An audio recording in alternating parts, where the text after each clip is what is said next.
Bonjour à tous et bienvenue dans cette nouvelle vidéo. Aujourd'hui, je vous retrouve pour un book haul et j'ai 6 livres à vous présenter. Je commence tout d'abord avec La magie du cinéma, le tome 3, donc les mondes d'Harry Potter, les objets ensorcelés. Donc c'est un des beaux livres, je vous mettrai le 1 et le 2 en photo pour que vous voyez si vous ne les avez pas vus en magasin. Donc ce tome 3 est sorti ce mois-ci, je me suis dépêchée de le prendre car je sais que ça part très vite dans les magasins. Donc c'est un livre, un beau livre avec des petits goodies. Donc là par exemple il y a des autocollants, on peut trouver aussi des petites cartes, voilà. Donc je vous conseille si vous ne l'avez pas déjà pour votre petite collection. Ensuite, j'ai pris Gardien des cités perdues, le tome 5, projet Polaris de Shannon Messenger, donc aux éditions Lumen. Ce livre, je l'ai pris bien que je n'ai pas encore commencé la saga. Je l'ai pris parce qu'il était à 11,30 € chez Gibert Joseph en occasion, donc au lieu de 15 €. Donc je n'ai pas hésité. Pour l'histoire, donc le tome 1, l'histoire du tome 1, pour éviter de vous spoiler, et de toute façon je ne l'ai pas lu. Donc le tome 1, l'histoire, c'est l'histoire de Sophie, qui a un don très particulier. Elle peut lire dans les pensées des gens. Elle va découvrir un jour qu'elle n'est pas tout à fait humaine et qu'elle ne fait surtout pas partie de notre monde. Voilà. Ensuite, une petite BD, donc Sorcière, le tome 4, Le mystère des fleurs de tempête de Joris Chamblin et Lucie Thibaudier à l'illustration, donc c'est aux éditions Kenes. Donc ça c'est une BD que j'adore, elle est déjà lue, j'ai lu déjà les 3 premiers tomes, je vous mettrai au moins le tome 1 en photo. Donc l'histoire du tome 1 en gros c'est Miette et sa sœur Harmonie qui sont 2 sorcières vivant dans la ville de Pampelune, pardon. Et donc il lui arrive des petites choses, il y a des disparitions mystérieuses, etc. Donc voilà, donc je vais éviter de vous parler de celui-là pour éviter de vous spoiler, mais je vous conseille. Et bon, c'est une BD très jeunesse, mais les dessins, je sais pas si on verra bien, mais les dessins sont magnifiques. Voilà. Et surtout, si vous êtes fan des carnets de cerises, je vous le conseille. J'ai aussi acheté ce mois-ci un e-book, donc il s'agit de La danse hésitante des flocons de neige de Sarah Morgan. C'est le tome 1 de la série Les frères O'Neill.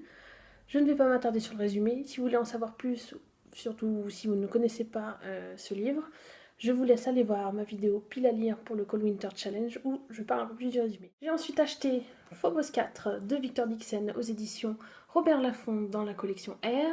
Donc Phobos, une saga très connue, je pense que très peu de gens l'ont loupé. Surtout si vous êtes sur Instagram, la sortie du tome 4 n'a pas pu vous échapper, je pense.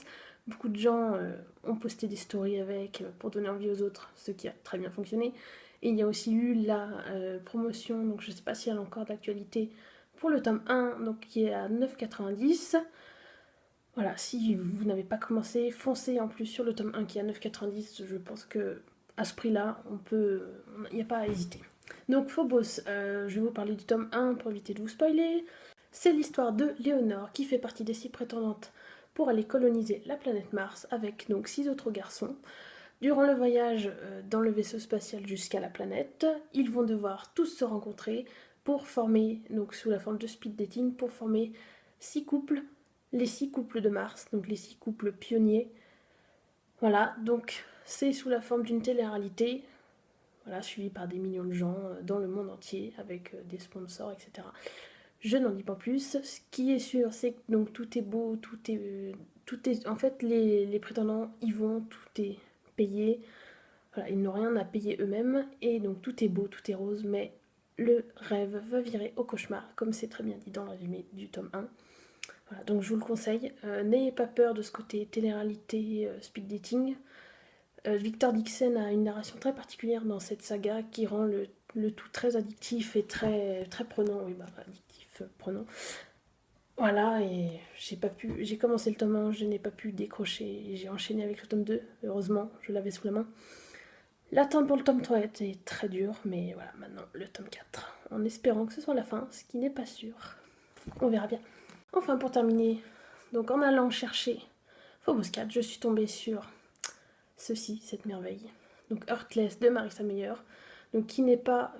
ce livre ne fait pas du tout partie des Chroniques lunaires, mais c'est quand même une réécriture de conte, donc c'est aux éditions PKJ, donc c'est une réécriture d'Alice au Pays des Merveilles du point de vue de la Reine de Cœur, si je dis pas de bêtises.